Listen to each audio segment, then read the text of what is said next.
الحمدللہ رب العالمین والصلاة والسلام علی سید المرسلین اما بعد فاعوذ باللہ من الشیطان الرجیم بسم اللہ الرحمن الرحیم الصلاة والسلام علیک یا رسول اللہ وعلی آلک واصحابک یا حبیب اللہ الصلاة والسلام علیک یا نبی اللہ وعلی آلک واصحابک یا نور اللہ۔ پچھلے سبق کے اندر ہم نے جملہ اسمیہ کے بارے میں پڑھا تھا۔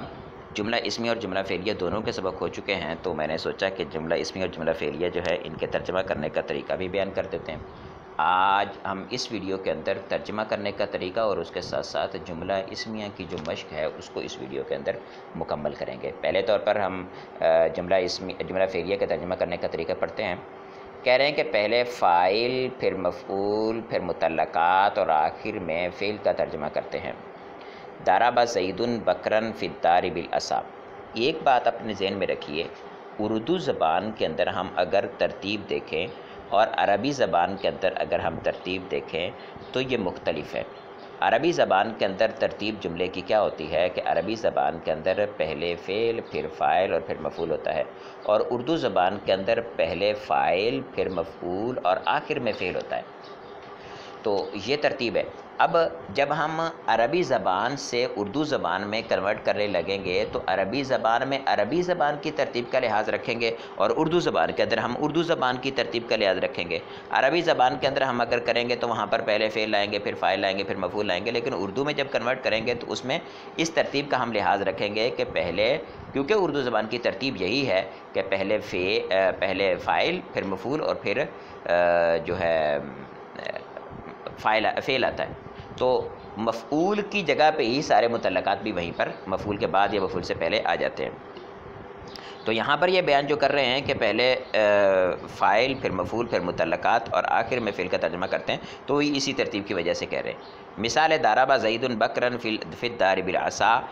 ضرب فعل ہے تو اس کا ترجمہ سب سے آخر میں کریں گے، زید فاعل ہے اس کا ترجمہ سب سے پہلے کریں گے، بکر فی الدار بالعصا، ان سب کا ترجمہ جو ہے ہم درمیان میں کریں گے۔ کیسے ترجمہ کریں گے؟ زید نے بکر کو گھر میں لاٹھی کے ساتھ ضربہ یعنی مارا، ٹھیک ہے؟ تو ضربہ کا ترجمہ سب سے آخر میں کریں گے۔ سادہ سی ترتیب ہے اس کی، یاد رکھنا کوئی سی مشکل نہیں ہے۔ اگر آپ کو بھول جائے کہ اس کی ترتیب کیا ہے تو ہم اپنا کسی اردو جملے کو درست طریقے سے بول کر اس میں معلوم کر سکتے ہیں۔ جملہ اسمیہ کا ترجمہ کرنے کا طریقہ کیا ہے؟ کہتے ہیں جملہ اسمیہ کا ترجمہ کرنے کا طریقہ یہ ہے کہ پہلے مبتدا کا پھر خبر کا ترجمہ کریں گے۔ تو جیسے عربی زبان کے اندر ترتیب ہے کہ وہاں پر پہلے مبتدا اور پھر خبر آتی ہے، عمومی طور پر اصل یہ تھا، یہ میں پچھلی ویڈیو میں تفصیل سے بیان کر چکا ہوں۔ تو اسی طرح سے اردو کے اندر بھی یہی ترتیب، اصلی ترتیب اس کی یہی ہے کہ پہلے مبتدا اور پھر خبر آئے، تو ترجمہ ایسے ہی ہوگا۔ اور آخر میں ہے، ہیں، ہو وغیرہ یہ چیزیں لگا دی جاتی ہیں، یہ اردو کے اندر آتی ہیں، جبکہ عربی زبان کے اندر ان چیزوں کا متبادل نہیں ہے۔ تو کہہ رہے پہلے مبتدا کا پھر خبر کا ترجمہ کرتے ہیں اور آخر میں ہے، ہیں، ہو وغیرہ کا اضافہ کرتے ہیں۔ جیسے اللہ الرحیم، اللہ رحیم ہے، اور ہم عالمون، وہ عالم ہیں۔ اب پہلی مثال میں ہے کی اور دوسری مثال ہیں کی، اور انت صادقن، تم سچے ہو، انا مسلمون، میں مسلمان ہوں۔ تو یہ ہوں، ہے، ہیں، ہو، یہ سب چیزیں جو ہیں یہ اردو زبان کے اندر آتی ہے، عربی زبان کے اندر یہ چیزیں نہیں آتی۔ ہم واپس چلتے ہیں اپنے سبق کی مشق کی طرف۔ سبق کی مشق جو ہے وہ ہمارے صفحہ نمبر 30 پر تھی۔ تو یہ رہی ہمارے سبق کی مشق، جملہ اسمیہ۔ اچھا، پہلی مشق جو ہے مشق نمبر 2، غلطی کی نشاندہی۔ کہتے ہیں مبتدا اور خبر جو ہے منصوب ہوتے ہیں، آپ پڑھ چکے مبتدا اور خبر جو ہے مرفوع ہوتے ہیں، یہ غلط ہے۔ درست کیا ہے کہ مبتدا اور خبر مرفوع ہوتے ہیں۔ مبتدا ہمیشہ معرفہ ہوتا ہے، مبتدا ہمیشہ معرفہ نہیں، مبتدا کبھی معرفہ کبھی نکرہ مخصوصہ ہوتا ہے۔ خبر ہمیشہ نکرہ ہوتی ہے، ایسا نہیں، خبر عموماً نکرہ ہوتی ہے۔ نمبر 4، خبر اگر معرفہ ہو تو مبتدا اور خبر کے درمیان ایک ضمیر کا ہونا ضروری ہے، ایسی بات نہیں ہے۔ خبر اگر جملہ ہو تو مبتدا اور خبر اگر معرب باللام ہو تو مبتدا اور خبر کے درمیان ایک ضمیر کا ہونا ضروری ہے۔ اچھا، اس کے بعد کہہ رہے ہیں کہ خبر ہمیشہ مبتدا کے مطابق ہوتی ہے۔ خبر ہمیشہ مبتدا کے مطابق نہیں، خبر جب مفرد ہو تو مبتدا کے مطابق ہوتی ہے۔ الزائدان فی الدار میں فی الدار ثابتہ یا ثابتن کے متعلق ہے، غلط ہے، کیونکہ ثابتہ یا ثابتن جو ہیں یہ متعلقات اپنا جار مجرور ہیں، تو ان کا مبتدا کے مطابق ہونا ضروری ہے۔ مبتدا تثنیہ ہے تو ثبتا تثنیہ کا صیغہ، یا پھر ثابتانی اسم ہو تو تثنیہ کا صیغہ ہم لے کے آئیں گے، تو اس میں یہ غلطی تھی۔ تمرین نمبر 4 جو ہے اس میں 2 جز بنائے گئے ہیں۔ پہلا جز الف جو ہے اس میں مبتدا اور خبر کو الگ الگ کرنا ہے۔ الرجال قائمون، الرجال مبتدا قائمون خبر، طفل صغیر جمیل، طفل صغیر مبتدا اور جمیل خبر، کلو کردن صدقۃ، اس میں کلو کردن مبتدا اور صدقۃ خبر، النساء جالسات، النساء مبتدا اور جالسات خبر، الاقلام غالیۃ، اقلام مبتدا اور غالیہ خبر، الجبلان شامخان، الجبلان مبتدا اور شامخان خبر، الحسد یأکل الحسنات، تو الحسد مبتدا اور یأکل الحسنات جو ہے یہ خبر، ذکر اللہ شفاء القلوب، ذکر اللہ مبتدا اور شفاء القلوب جو ہے یہ خبر، دارب زید میں زید مبتدا اور دارب خبر ہے۔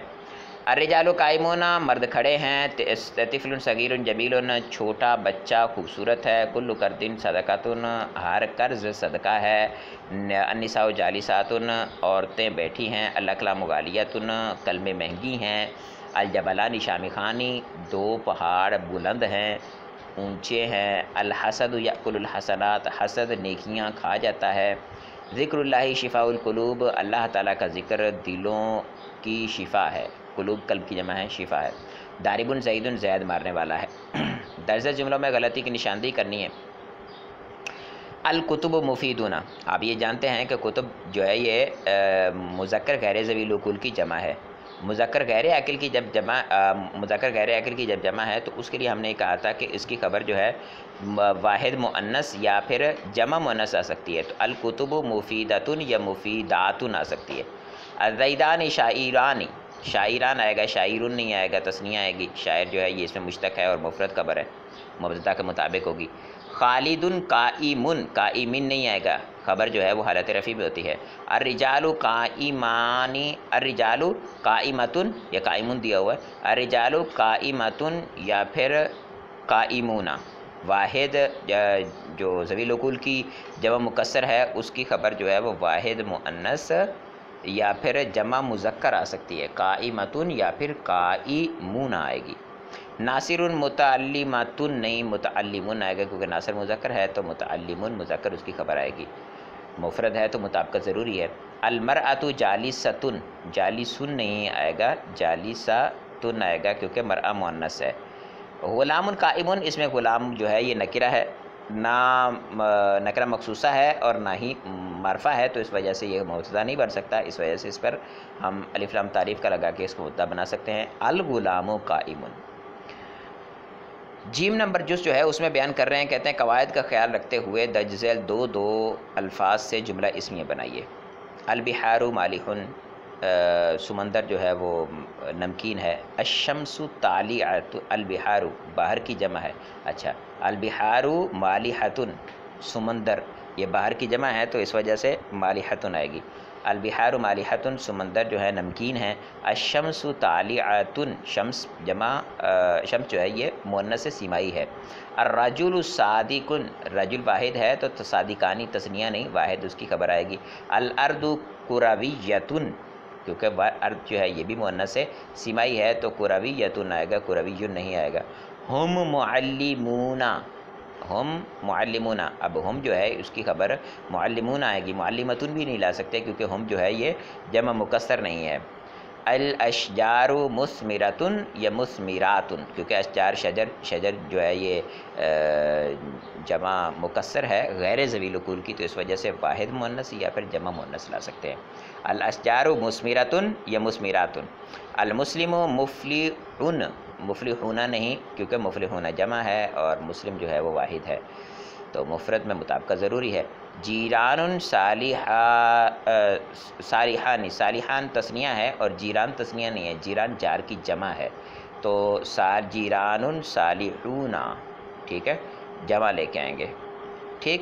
تو ہمارا سبق اختتام کو پہنچا، اس کو آپ اچھی طرح سے یاد کر لیجئے گا. کوئی بات ایسی جو سمجھ میں نہ آئی ہو تو آپ ڈسکرپشن میں موجود واٹس ایپ کے نمبر پر رابطہ کر کے آپ معلومات حاصل کر سکتے ہیں.